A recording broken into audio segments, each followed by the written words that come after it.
The views and opinions expressed by the hosts and guests of Colorful Voices of Sisterhood are their own and do not represent Lamar Media Versatility, that of any broadcast networks utilized, its advertisers, or sponsors. All content is subject to copyright and may not be reproduced in any form without prior written consent by Lamar Media Versatility. The views and opinions expressed by the hosts and guests of Colorful Voices of Sisterhood are for general public information and entertainment purposes only.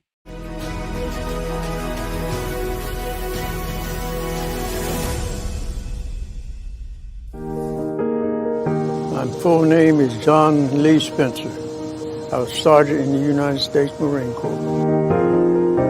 Why am I proud to be a Marine? Do you want to talk all day long?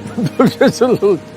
I'm proud to be a Marine because when I came in the Marine Corps, they said we wasn't capable of being a Marine.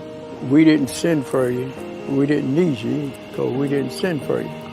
Now you can get on the bus and go back home. But we didn't do that. We stepped out of the bus to prove to the world that everybody in the United States was just as good as the other if given a chance.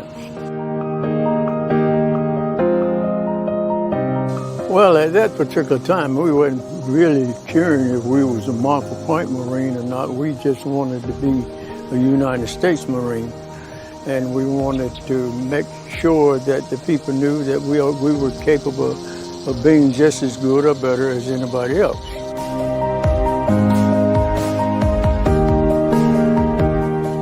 That memorial there, it means a lot to me because I was one of the first black Marines to go into combat with these two 2nd and 3rd Ammo companies.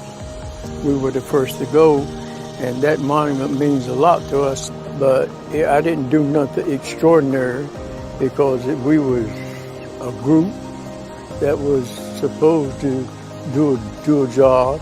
If we did it well, we come out with medals.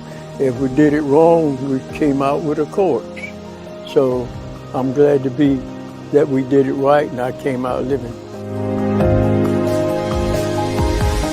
That's where it all began right there. From an ammo box to a rifle. That's the way it was. We had been dedicated as United States Marines, not a black Marine or a white Marine. We were a United States Marine, so therefore that put us above color. It made us just one with our country. That's what make us feel so good. We were one with our country. That's what we need right now. It's togetherness. We need to come together like we did after Pearl Harbor. All for one and one for all.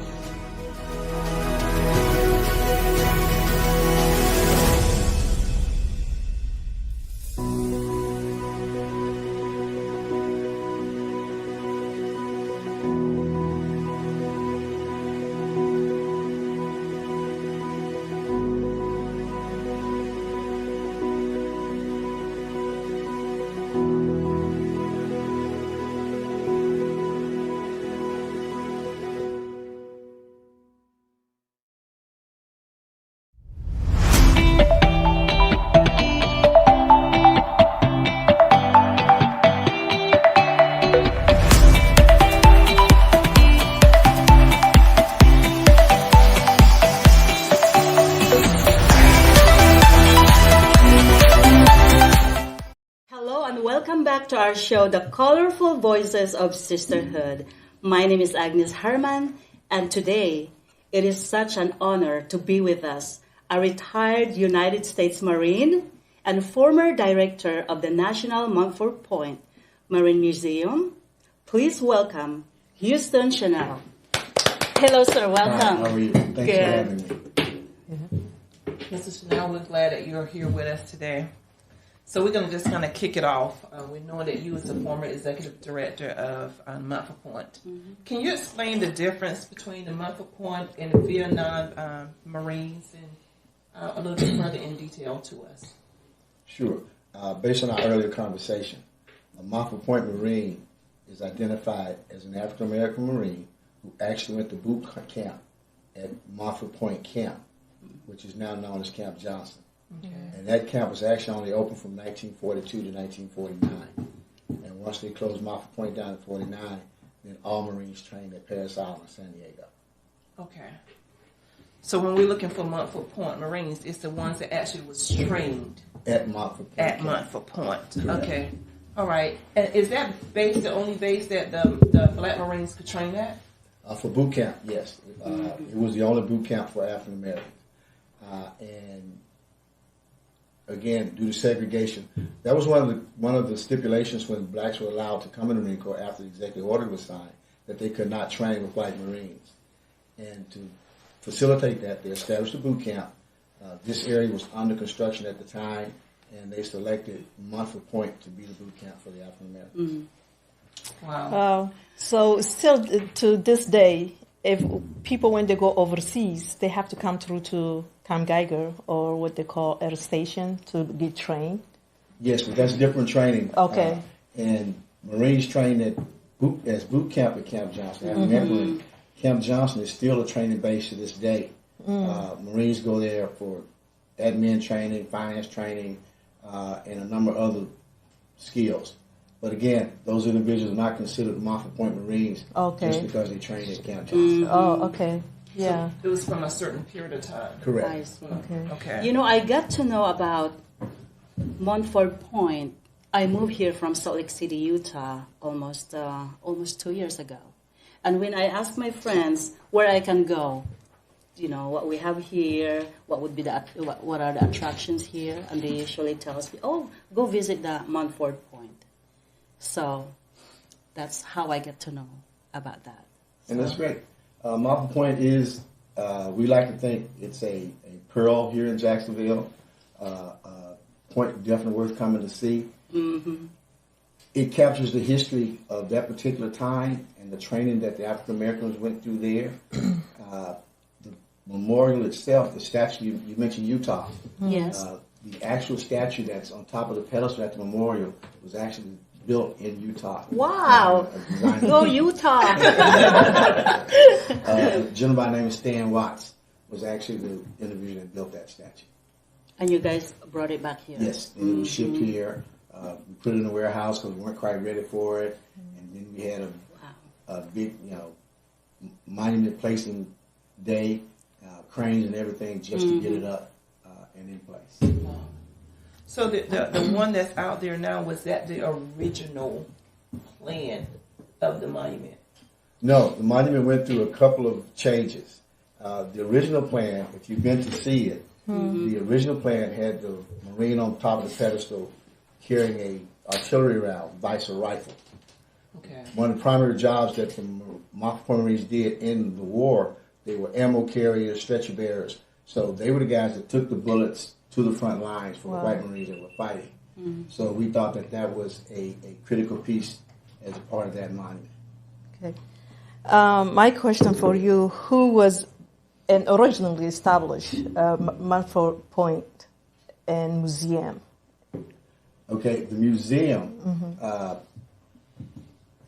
don't remember the exact year, but Camp Johnson Base was actually instrumental in starting the museum. The museum actually started out as what was called a historical reading room. The original headquarters building, which was building M100, housed a series of there wasn't a lot of printed history about the Black Marines at that time. So Leatherneck magazine, there were occasional articles. There were one or two other books that were written, but that was where they put the materials. And they had standard tables and chairs, and you go in and you could flip through these periodicals and read what history there was about the Montford Point Marines. Then sometime later, as the base was changing, the opportunity came to move from that one building into one wing of where the museum is currently housed. And we accepted that opportunity, and then we started the drive to gain materials for the museum. And when we initially started, we didn't have enough artifacts to fill that one wing. Wow. But then from there, it grew. It was H-style building, so it had 4 wings in it. And like I said, we struggled to fill the one. And now we have the entire building, all 4 wings, and we need more room just to store artifacts. I was recently over there, and I liked it where I felt like I was at the movie theater. Like I was sitting in the movie theater, and we try to take people when they come in to go to the museum. But I know there's a difference between Montford Point, the monument, and the museum. Those are three different entities, right? Yes. And again, the Montford Point Marine Association, okay, which is a nonprofit veteran organization similar to the American Legion. Okay, members of the association are the ones that basically sponsor the museum. We provide the staffing for the museum, and the same thing with the monument. Well, the monument was built with community funds. It wasn't just the association that did that. Okay. We did a fundraising drive, which originally started for this particular project in 2009. And we had to raise right at $1 million to do that project. And you was one of the lead person raising that money, wasn't you? I was the director. At that time. Okay. That's the funny story. Okay. I signed on to be the monument director. I wanted to be the guy that built the memorial. Okay. I did not want to be the guy that raised the money. Okay. But once I got started, I learned people only wanted to talk to the individual that knew what was going on. In most cases, that turned out to be me. So, unfortunately, I ended up in the fundraising arena anyway. Well, I want to go a little deeper about this Montford Point. I was reading the history about it, and I came across. So the recruitment of black men for the Marine Corps started on June 1st, 1942. Did the racism cause any Montford recruits to quit the program? Well, again, it was joining the military, so you didn't necessarily have an option just to quit. Okay. However, some of the Montford Pointers tell us the stories of that's exactly what happened. That they had white drill instructors come to them and tell them, you can leave. You can just go away. Sergeant Major Huff told that story. And nobody will come looking for you. But Sergeant Major Huff said that they had a pact within the boot camp that nobody was failing. That if you came to Montford Point to be a Marine, you leave as a Marine. And to the best of our knowledge, they didn't have any dropouts. That's great. That's good. Because they would whatever your shortfall was, they would team up and do whatever they needed to do to make sure you cross the finish line. They'll pick you up. They'll lift you up. That's great. What motivated you to join in the military? What motivated you specifically to join the military? Yes. I was sitting home bored one summer in Mississippi, and I had a friend to come over and say, "Hey, I'm thinking about joining the Marine Corps. You want to go?" I said yes. I thought he was just talking. And the recruiter called me a week later, and we joined the Marine Corps. Wow. Yeah. And there was this commercial on the TV at the time where they showed a series of Marines running through a field, and the caption was, "If everybody could be a Marine, we wouldn't be the Marines." That was my motivation to join the Marine Corps. Now, was you actually a Montford Point Marine? Oh, no. Okay. I didn't come Marine Corps until 1970. Okay, so that was definitely well after the fact. Yeah. But you had the heart, too, because I noticed that still there's a lot of black Marines don't even know the history of Montford Point Marines. Well, that's true. And that's one of the things about history. Unless somebody is telling it, everybody else doesn't get it. And if it's just in a book, unless it's in a class or somebody's doing a seminar or something, there is no opportunity. And again, the Marine Corps did not go out of its way early on to promote the Montford Point chapter. Now, we as Marines were proud of Marine Corps history. Every battle, every general, every significant event was part of that history. We were taught Marine Corps history in boot camp. That was part of your indoctrination, your pride piece. You knew that you were joining a team that already had a legacy. But unfortunately, the Montford Point chapter was not taught. We didn't learn that in boot camp. It is now. It is. Thanks to a former Commandant, General Agnes, the Montford Point story is now part of boot camp training. That's good. Yeah. Which, again, it's like it gives you have a reason to be a part of the team because you have a family member, a cousin, somebody you know, or even somebody that looks like you that was in and was successful. So therein is your individual pride, and I'm one too. Yes, and you have that drive to do better too. Right. Yeah. So now when I first got introduced to Montford Point, and it ties back to Black History Month, I was a warrant officer stationed in 29 Palms, California, and it was February. We were planning for Black History Month activities, and Sergeant Major Huff was going to be a speaker down in San Diego. So our committee opted to see if we could get him to come to 29 Palms, which he did. I didn't even know there was a Montford Point. I didn't know the history of Montford Point, or any of that prior to that. And I had gone to school at Camp Johnson. Wow. And didn't know any of the history because nobody talked about it. Wow. So what advice you would give for African or for Black Americans to learn the history? Because sometimes school, they don't teach something like that. What advice you will give to young Marine and Black Marine military? They want to join military. What advice would you give them how to learn the importance of the history? What I would tell them is someone teaching you history is not their responsibility. Learning history is our individual responsibility. I agree. I agree. Any place you go, anything you're involved in, it has a history. Yes. So ask the questions. How long has this been here? What were the significant landmarks?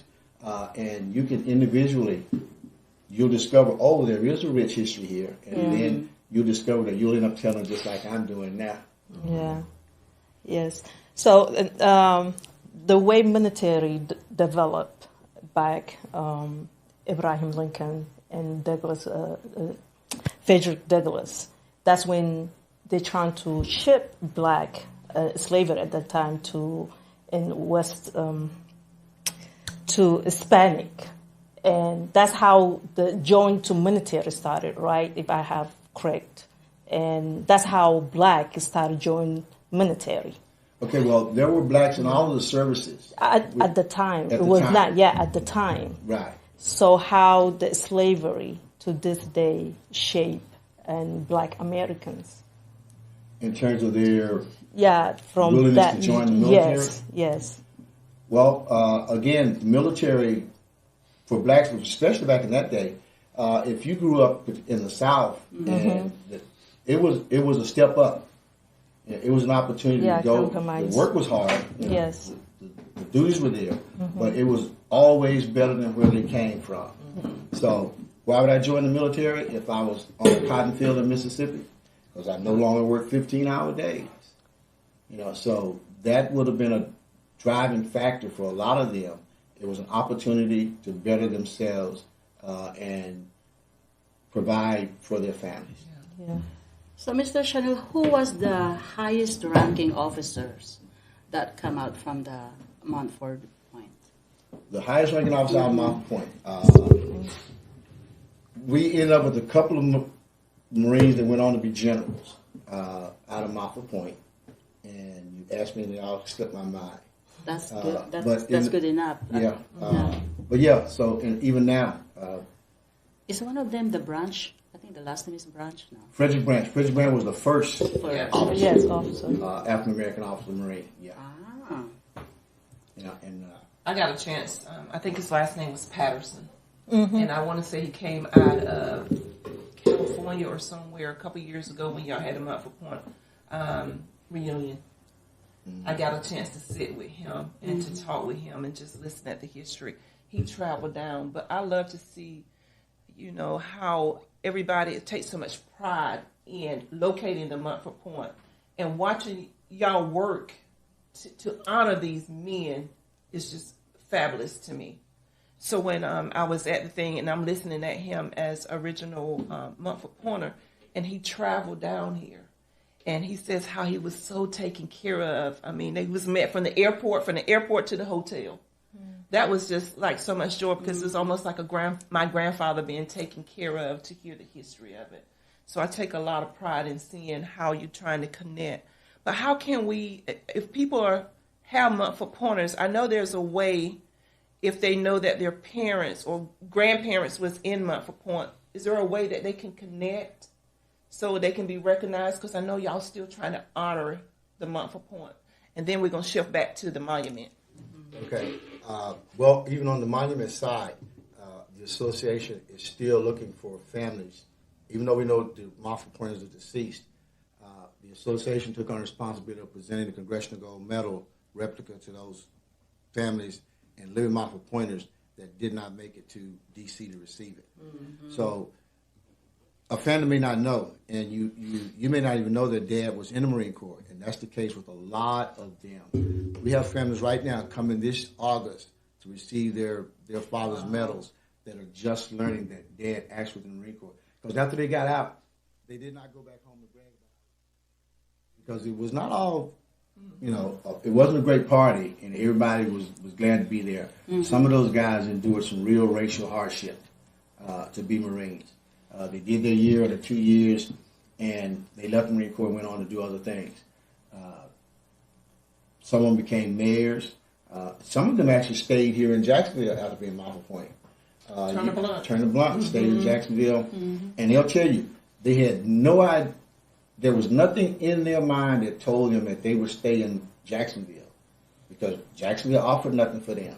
Jacksonville at that time, is nowhere near the Jacksonville it is today. They didn't have a love for Montford Pointers. Right. Okay. So these guys' intent was, when I finish here, I'm out of here, and they end up staying, and they discovered. So they actually got to see the change that this town has gone through. Which says, what I used to be, I'm no longer today. And if you live long enough to see that, then you can take pride in the same place that you felt like resented you earlier in your life. Yeah.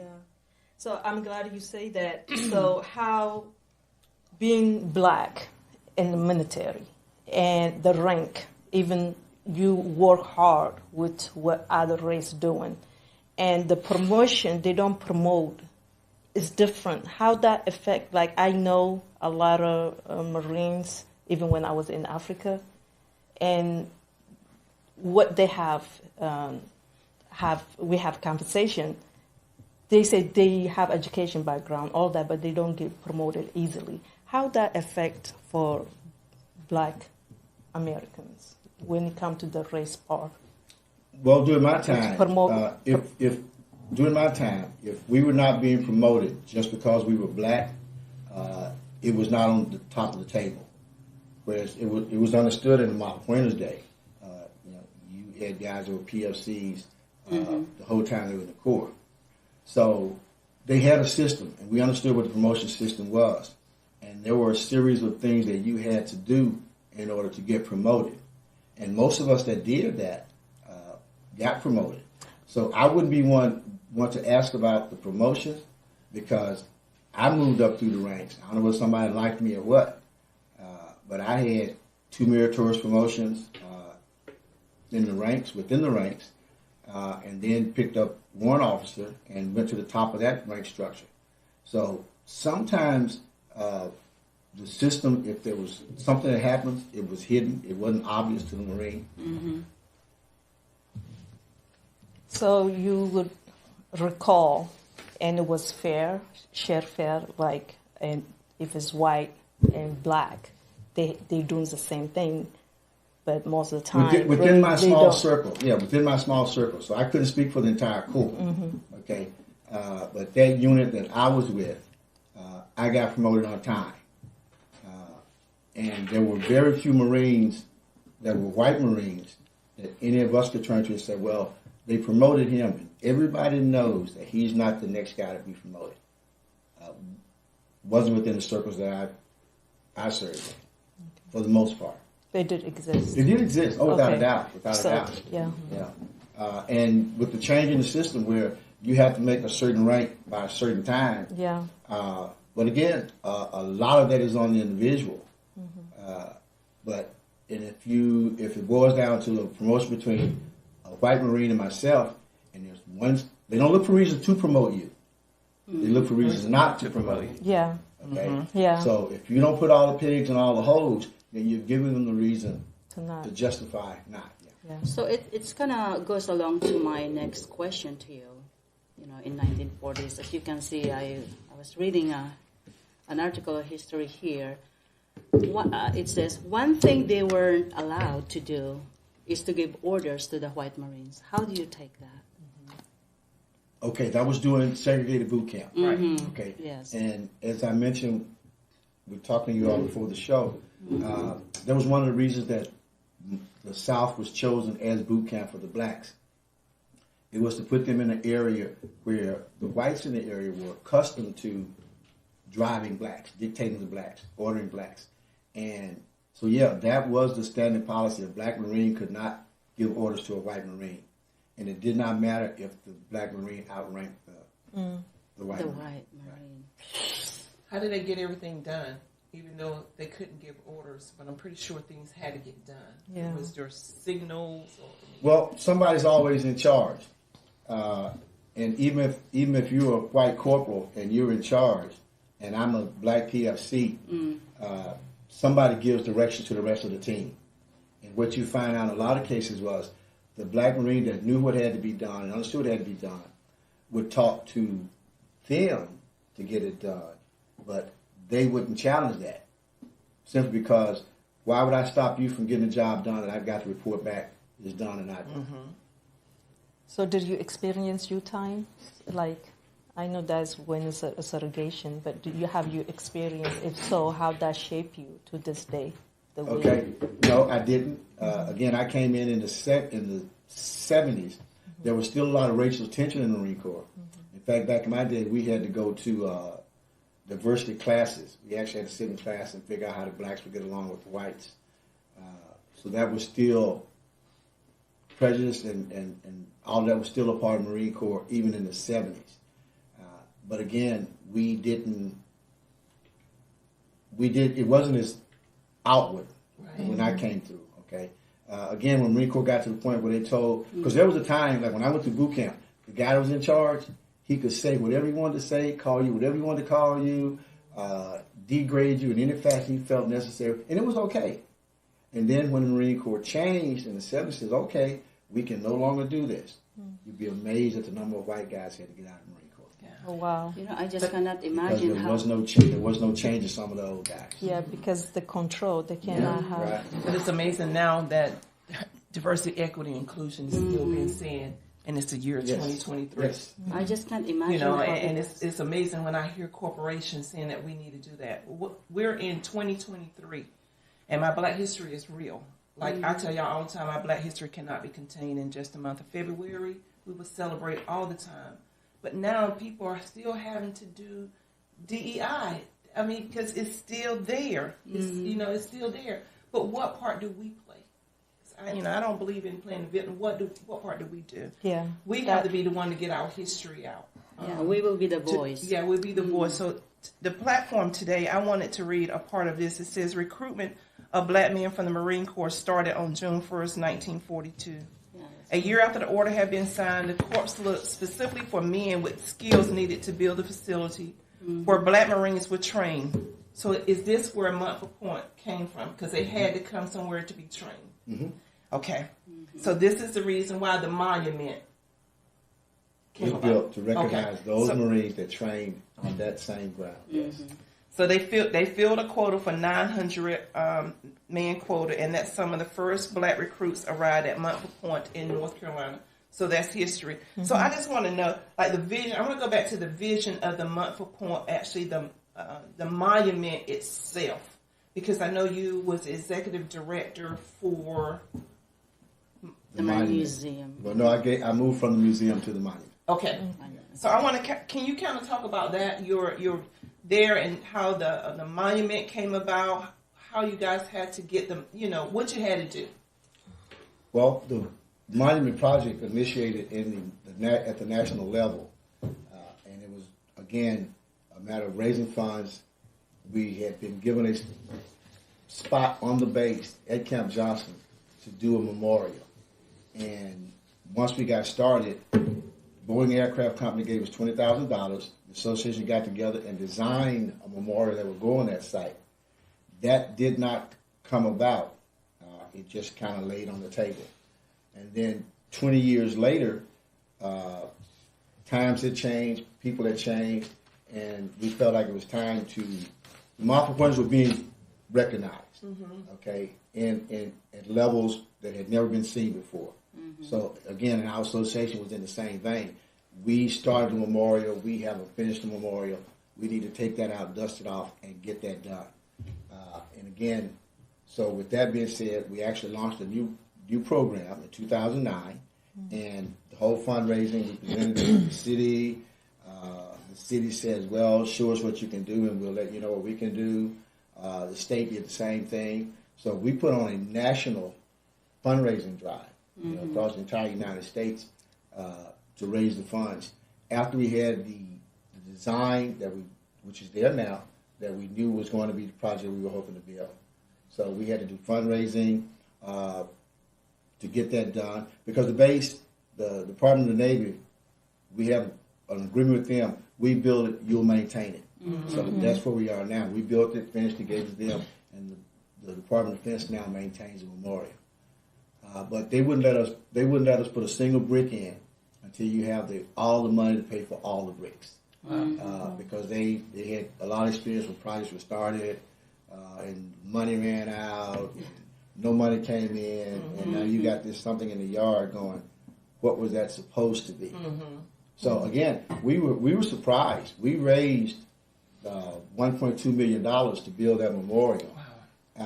We built it 8 years sooner than the average memorial is done, and we finished it on the budget. So the interest in the history was there, and you can relate that to how people gave their money.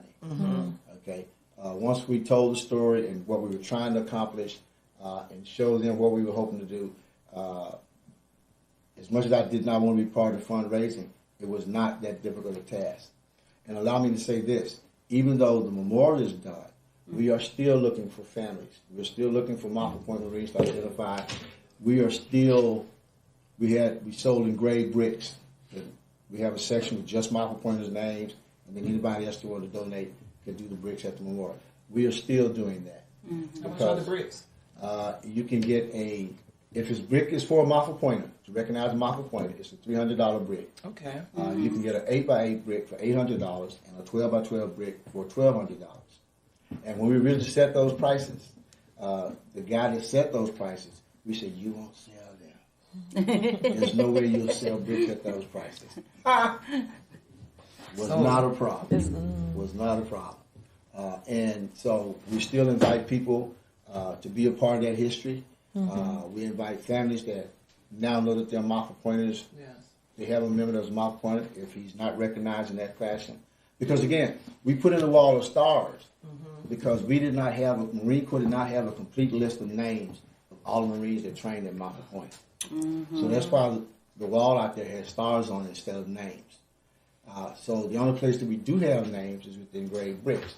So if someone wants to identify a Montford Pointer and wants to have his name in the memorial, that's the way they go about it. Oh, okay. Y'all raised all that money. Does the government donate any money, or it was just? Oh yeah. Once we got started, the Armstrong County, the city, even the state of North Carolina. In fact, we were down to our last $400,000 we needed to begin the project, and then the state stepped in and that's awesome. and covered that. That's awesome. That's good.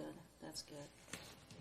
So, I think you. I'm sorry. Yeah. Okay. Well, I am just curious, Mr. Shinal, how many Montford Marines were killed and injured, during World War II? Is there a... I don't know that number, but there's a lot of people that thought Montford Pointers did not go into combat in World War II, and actually they did. Wow. So yeah, there were some that were actually killed in combat in World War II. But just with the history of that, do you think that because they was of color, they put on the front line? No, because when they originally went to the war, they didn't go to the war to fight. Again, like I said, they were ammo carriers and cooks and bakers and truck drivers, everything but combat soldiers. Oh, wow. Yeah. So no, they weren't pushed to the front line.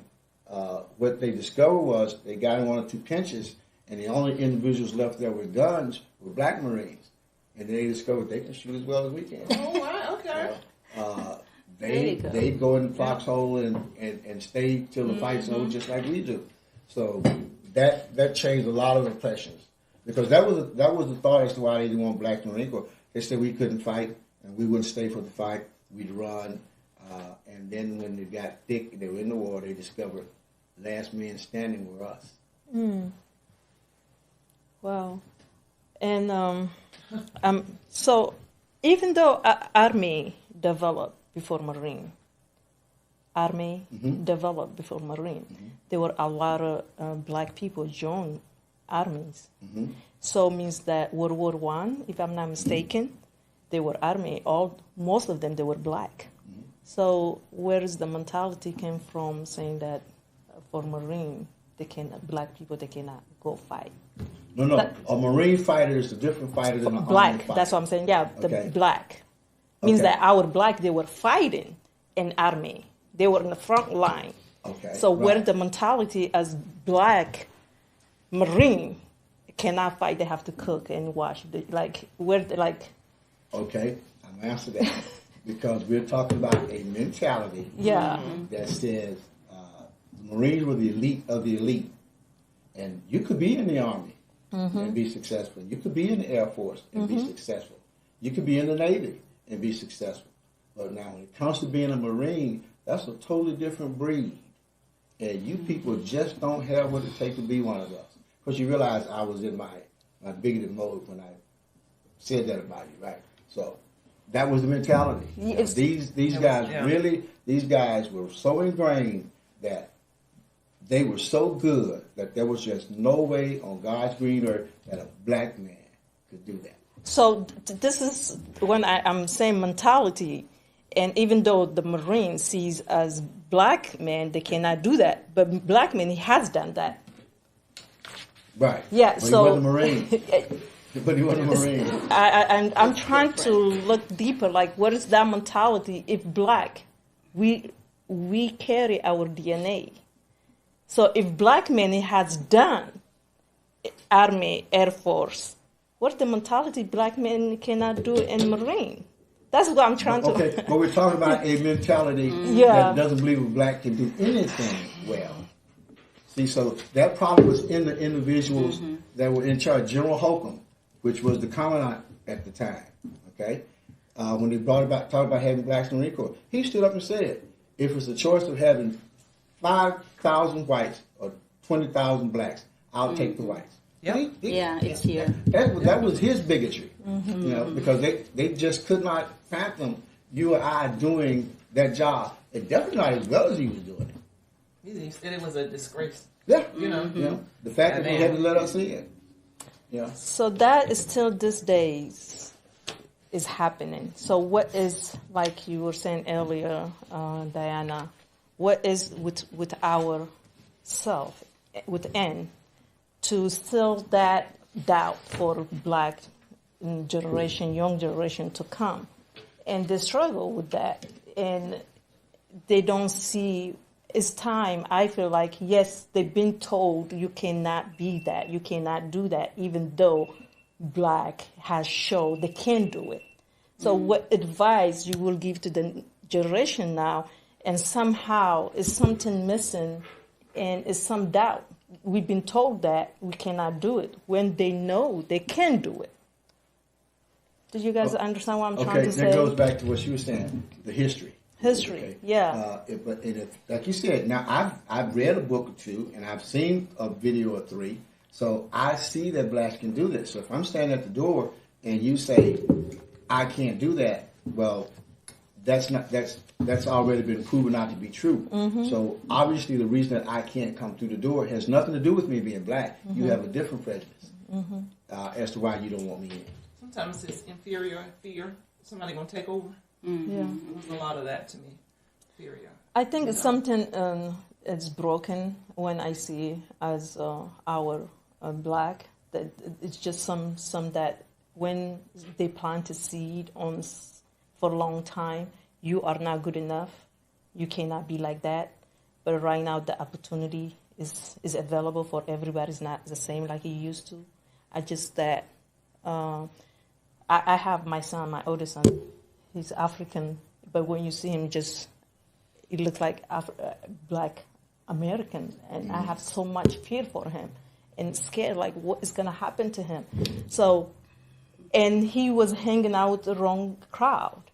And so a lot of our black generation, when they have, I do not like when they say white man has done this and this is the reason for them, we're not doing certain things. I don't like that. Yes, you can, people, they can still try to stop you. People, they can still try to say things to you.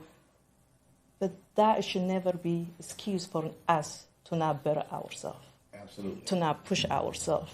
And that was the story that the Montford Point Marines did established. You can say out of your mouth, I can't do this, but give me the gun. As long as you don't give me the opportunity, then you can say that I can't do something. Okay? Now, I can't take an opportunity. You know, again, the opportunity has to be there.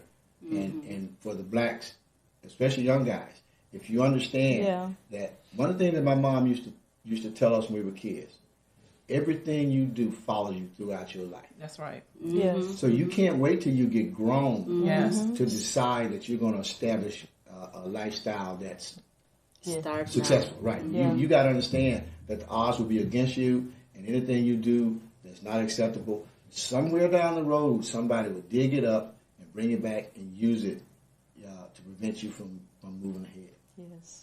So they need to understand early on, believe it. It's better to do right and not have it, to need it, than to not do it and look back and wish you had. Oh, that's so true. That is Yes. good. That's good. That's really good. And Yeah. This is really fascinating to me, the historical, focal point about Montford Point. But my question is, has it been a movie or books written about it? There are a number of books out. There's a movie in the works right now. Ooh, nice. We've been working on that for a number of years. Once it comes out, the title of it is Black Boots. oh, nice. Black So Boots. we're hoping to get that out. It's been a long journey, and we have learned that getting a movie production, there are documentaries that have been done on Montford Point, but a actual movie like the Tuskegee Airmen, it's a long road. Yes. It's a long road. Nice. Wow. Nice. But we try to give you the platform to get this information out because this is a lot of good history. It is. I think schools should take trips to Montford Point, to the museum, to the monument. Field It trip. should be field trips. It should be part of the history taught all the time. Whether the schools do it, we need to do it. We need to make sure that is passed down from generation to generations on it. There's a part in here that says civil rights was gained not in the name of liberty, but in the name of war. Civil rights. It wasn't the first time black servicemen were called on to fight for the U.S. until partway through the War of 1812, when demand for service members increased. The Navy banned the recruitment of African Americans. So it was going around, in not just in one part, it was different things that was going around. But so the importance to me of the Montford Point and the Marines that y'all build a monument for is all this history.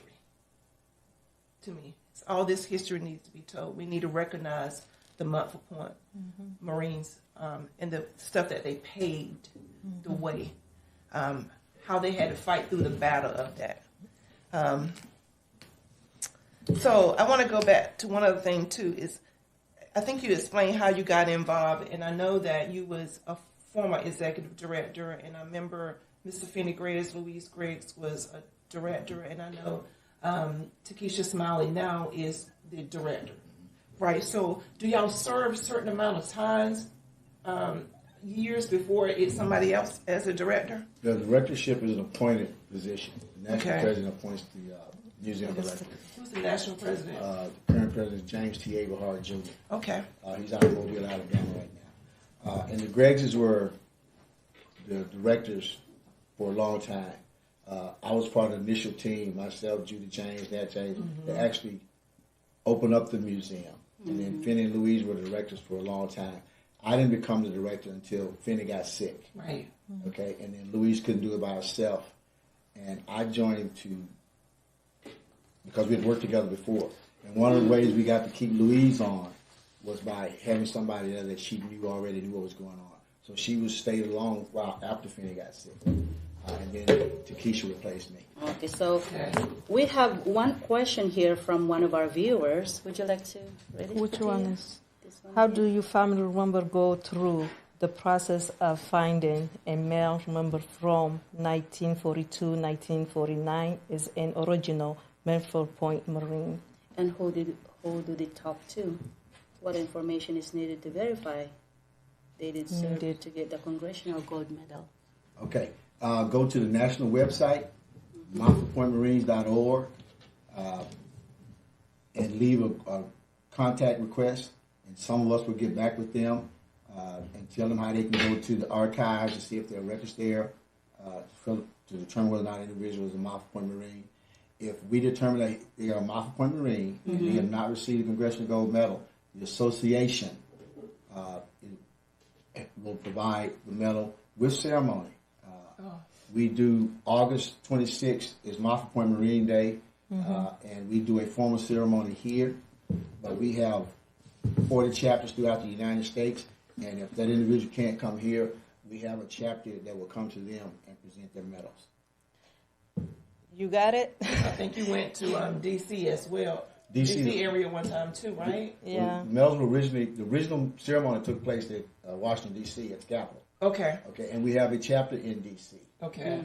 So if they don't know for sure, definitely go to the website, leave their information, and let us help them through that trail to find out. If they just want to themselves, they can go to archives.gov, which is where the repository is for military records. Put in the information, fill out the form, and they will do the research for them. Bear in mind, they are still in COVID mode. So if you put in a request, you'll need to follow up on it. It may take longer than it used to get an answer back, but they will eventually get back to you. Yes. So we trying to also empowering women in our show, and it was at the time it was any woman in Marine Corps. yes. When the males came on, there were no women. There were no African American women in the Marine Corps. Okay. Because female Marines came on, and they trained with the Navy because there was no training camp for female Marines. So the Navy actually trained the first female Marines. Yeah. That's what Ms. I like Barbara that. Butler talked about last week on the show. Yeah. Wow, really, I'm really learning a lot today. I mean, in my country, I don't think we taught this. I mean, we have history there, history subject, but we, of course, they have to teach us our own history. Yeah. I think it's very important. Earlier you were saying that it's good, it's cool to take them to teach. Also, it's very important for parents to teach their children their history, because history has been written. But we had a community meeting, and when the lady, she was really upset, and they don't teach enough in our history in the school. And simply I say, why are you blaming school? This is your children. You want your children to learn your history. Then teach them. We are responsible. What we want to teach. Yeah, it's cool. They're not going to sit there teach your children what history has done. Maybe they have our section. Like my daughter now, she's learning because it's Black history. They teach. But everyday history happen. That's right. And then I keep telling, they put my history in the month of February, the shortest month. No. Black history has to be taught 365. Yeah, every but day. I had a question that I want to ask you, and it slipped my mind. With the monument, is there another phase to the monument? Will you still be building on to the monument? No, we're done. We're done with the monument? We're done. Okay. All we do now is maintain and upkeep. Okay. And we work with the base to do that. Okay. So, but the museum itself, we're still adding on stuff to the museum. Yes, they are still accepting artifacts. They're still looking for memorabilia that families may have, and they're accepting that as it comes up. We've had situations where an individual died, and neighbors, whoever went into the house to help and realized he had a lot of military stuff, they turned out to be Montford pointers, and we've gotten phone calls from people that says, "Hey, I'm looking at this stuff, and it looks like it might be from the Montford Pointers," and we've gone as far as almost to D.C. just to pick up artifacts. The Montford Pointer was gone, no immediate family, and we were able to get our hands on those artifacts. So yeah, any opportunity, we accept those at the museum. What would distinguish that they was Montford Pointers? What will we be looking for? Again, we're going to have to establish if he went to boot camp, 42 to 49, Marine boot camp. Their discharge documents, and all of them don't have discharge documents because, again, there was a fire at the Naval Records place, and a lot of records were lost. So we've had one or two families. We try to work with them. Any documentation that we can identify, we will look to try to dig through that to see if there's a glimmer of anything that we can solidly say, yes, that would validate that he went to boot camp in Montford Point, and then we'll recognize him as such. Okay. Yeah. This is a lot of really like a lot of history. And it's an ongoing thing at the museum. When you say that, that's what the museum does. Okay, you know, we do a Congressional Gold Medal at the monument once a year, but for the museum, it's a 365 job, 365-day job. They're constantly looking for and accepting and working with families to do that. Now, can people volunteer at the museum? Yes, you sure can. So how do they go about if they're interested in volunteering? Or Go to the National website. The museum is there. They can get in touch with the director, Takesha Smiley, and then she can work with them to get them on board.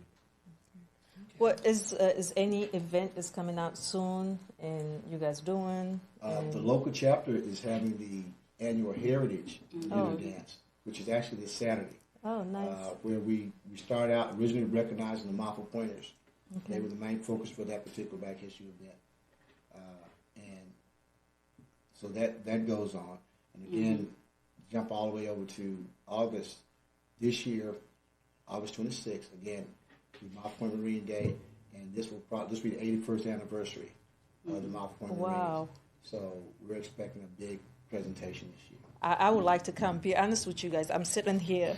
I have not been to the museum yet. Shame. Shame. No. I was listening to you guys I'm like, let them. But I said I have to get clean, and I should do better. They're open on Tuesdays, Thursdays, and Fridays, and then the second and fourth Saturday. There you go. Okay, I swear, I was just listening to you guys. All I'm of like, you that say I can't make it because I work all week, 2 weekends a month, they're open. yes. I have to learn. I'm telling you guys, listen, I will do better. Learn more. And it's a positive. Believe it or not, it's a negative piece of history that today is received very positively. Yeah. Always. And a lot of that has to do with the Montford Pointers, because when they went through Montford Point Camp, they had two options. They could have gone in and tore up the place about just what was going on around them, or they could have stuck to the task at hand, which opened door for guys like me to come along behind them. Because they could have proved that blacks couldn't be Marines simply by going in and not trying to be Marines. I have a last question for you, Mr. Shinal. You mentioned about the black Marines. You know, they just cook and that's their job, right? But did they get the same benefits as the regular? Yes. Okay, good. They got paid $3.75 a month or something crazy like that. How much? It wasn't very much. Military pay was not that great. It's not good. It's Not at all. It's not. Yeah, but when you figure if you worked in a field in Mississippi, you were making 30 cents. Because I thought you said, So if you go someplace and you're making $1.65, that's a big jump. At the time, you know, right. it's just time change. But what Agnes, you just say, when people look at you down like you belong here, you know, it hurts as people, right? Yeah. And these days now, what you say, what it was bad, now it's positive, right? So this is history. What is history teaching us? Yeah, and hopefully in our case, this change from then to now will solidify the fact that we'll never go back to that. We hope not. We hope. If you don't know the history, you're subject to repeat the same mistake. That's right. That's why it's important to teach history so we do not have to repeat, right? And we try to do that at the museum, and we give tours at the monument. My goal is to take and do a brief with the crowd, a mixed crowd. And when I get done with their presentation, no one in that crowd, regardless of race, should walk away feeling like I've dumped on them. Okay, they need to walk away with a sense of I didn't know that either. You know, those were some tough times. And then you have everybody able to say, you know, Mark, point is a piece of history you might want to check out, in black or white. Right here in Jacksonville. And also, you guys made easy for now black new generation to get in and as military to be officers from college to go officer. I know a lot of young Marine that went straight from school, college, and they became officer because of you guys. And they go straight. And believe it or not, open the door. Believe it or not, it's more difficult to get in the military now than it was when we came in. The standards are higher. Oh, the standard. Because back in the day, you got in trouble in your hometown, and the local sheriff said, I'm going to give you one or two choices. Oh, yes. Go to jail or go to the military. Yes. And the military will take you. Yeah. Well, now they don't. They don't know. If you're not clean, you cannot go to military. They have standards that everybody can't join the military. So that goes back to what I said about be careful what you do as a young man. Yeah, it affects you. Down the road, you could close the door. Yeah. That you haven't So even they do background checks. They do. Standards are high. Background check. Even though the standard is high, it's for self, for people to correct if they want to go into Marine. It's like now we don't have time to babysit you. That's it. Yep. So you have to have a structure. At the time, you can go military, but you're going to do certain things. You see? I mean, it's kind of... Well, then and now is pretty different. Yeah. Sometimes people need discipline. That's what I'm saying. So it's good for the discipline. Right. You cannot do sometimes things. They don't get it at home. So yes. Unfortunately, that may be where they need to go to get some discipline. Yeah. Back then, that's what they used to go military because they don't have any life. Like you said, you just get away and okay, let me go grind. But now, like you have to have some discipline before you come in. Now, Mr. Shinal, I want to ask one question before we get ready to wrap up. There's a gentleman, I don't know whether his name was Sergeant Major Huff. He was in more than one branch of service. Was that him? No, that was Johnson. Hashmark Johnson. Hashmark. Yeah. That's why he got the name Hashmark. Can you explain that? Okay. Hashmark Johnson, that was his nickname, Hashmark. And Hashmark was the service stripes that they wore on the sleeve that told how many years you've been in. Well, he served with the Buffalo Soldiers. And then he went on to serve in the Navy. He was actually in the Navy when they opened up boot camp for Marines. And the Secretary of the Navy actually released him from the Navy so he could join the Marine Corps. And then he became one of the first drill instructors. Wow. He was the first African-American Sergeant Major. And he had two Sergeant Majors. But he was one of the first African-American Sergeant Majors out at Camp Johnson. Wow. Yeah. So that's my mom's name, so I claim him. Yeah, there you go. She's a Johnson, so I claim her. I think North Carolina here, they have history, and especially around Georgetown. Yeah, I know a little bit. I'm trying to learn, and I have to do better. I have to be consistent. Yeah. But this was a lot of history, a lot of rich history. Yeah, I totally. So there's things out there we can do. We can support the museum because it's ongoing. Yes. So and they do take monetary donation as well. Yes. Volunteers. Executive director now is Takesha Smiley. So just be on the lookout for whatever we can do to try to help. Yes, I will make it up for this platform that we want to get information. And you said the bricks is still going on, right? Yes. And the bricks is for the museum? No, that's for the memorial. The memorial. Yeah. Okay. All right, got it. So next week, actually, we are having a young lady. Yeah, so I would do that, but let me thank you first for being on the show with us. We really appreciate all that rich history. But next week we will have Stacy Howard Owens. She is with Zaka School of Arts. She will be starting a high school, and then she will be naming it after Georgetown High School. And if you know the history of Georgetown, I can't remember what year, but that school got blew up. And it's down in Georgetown. So she will be coming next week. So it's Stacy Howard Owens will be from Zaka School of Arts, and we look forward to her. But again, thank you. Thank you. Thank you. So much. Thank you very much. We learned so It's a much, lot. and So it's part a 2, lot. that would be the part 2 next week. Yeah, Stacy will be. We'll be bringing the month of point on later on, but she will be she's with Zaka School of Arts, so it's two different ones. Yes. Is there anything else that you wanted to add, Mr. Before, yeah. No, I think I've said too much already. Well, it was good. It's good, and I I'm think so glad that history is still in your heart. You remember it. You deliver it well. Thank you. we thank A you lot for of our having you. viewers are actually learning a lot too, I hope and so. me. Oh, I learned a lot, and I have to do, I have to make it up to learn more. And it really, like, I'm African, I'm originally. So when people say Black Americans, I know I am original too. When I see you guys, I'm like, God, it's so much. Sometimes I cannot express enough to how I truly feel. Like my sister, she say that our history is not only 1 month. No. 365. Because we all making history. I mean, Yeah. I can say I made some kind of history. Everybody makes some history, but this history right here is history that needs to go from generation to generation. Yeah. Continue to educate Yes. from home, community, and we'll see you next week. Yeah. Thank you.